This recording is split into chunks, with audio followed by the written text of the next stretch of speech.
Pemirsa, Kejaksaan Negeri Buleleng Kamis siang memusnahkan barang bukti yang telah berkekuatan hukum tetap atau inkrah di halaman kantor Kejari Buleleng.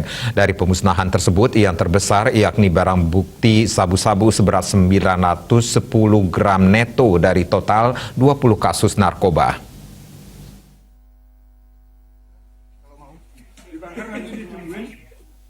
Barang bukti yang dimusnahkan selain sabu-sabu yakni alat perjudian, puluhan handphone, senjata tajam, dan juga pakaian dari kasus pencabulan. Barang bukti narkoba jenis sabu dimusnahkan dengan cara dilarutkan ke dalam air yang berisi deterjen. Sedangkan barang bukti lainnya dimusnahkan dengan cara dibakar. Kasih Intel Kejaksaan Negeri Buleleng sekaligus Humas Kejari Buleleng, Ana Agung Jajalantara mengatakan, pemusnahan barang bukti ini setelah kasus hukum sudah berkekuatan hukum tetap. Ada 27 kasus keamanan dan ketertiban umum dan 20 kasus narkotika. Tingginya barang bukti dari kasus narkoba di tahun 2021 ini karena masifnya peredaran di Buleleng. Karena itu pihaknya meminta agar kepolisian bisa menangkap bandarnya.